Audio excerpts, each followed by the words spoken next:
తెలంగాణ ప్రభుత్వంలో ఉన్నటువంటి కేసీఆర్ గారి కుమారుడు కేటీఆర్ మేము పెద్ద బృందంతో మేడిగడ్డ పోయినాం, చాలా కారుల్లో పోయినాం అని చెప్పి మాట్లాడటం జరుగుతుంది. మేడిగడ్డనే కాదు, మీరు తెలంగాణ దాటి మహారాష్ట్ర పోయారు, బీహార్ పోయి తెలంగాణ డబ్బులు పంచినారు, అక్కడ పంచిపెట్టి వచ్చారు. ఆ మాట చెప్పట్లే.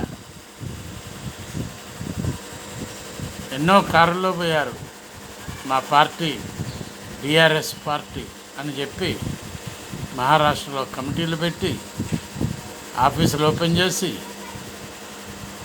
మహా హంగామా చేశారు, నానా హంగామా చేశారు. దెబ్బ కొట్టింది, పుస్సుమన్నారు. చూసారా?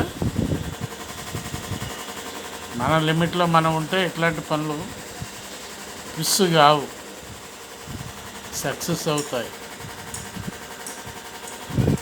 ఆలోచించండి ప్లీజ్. ప్రజలు చాలా మాట్లాడుకుంటున్నారు ఈ మాటలన్నీ.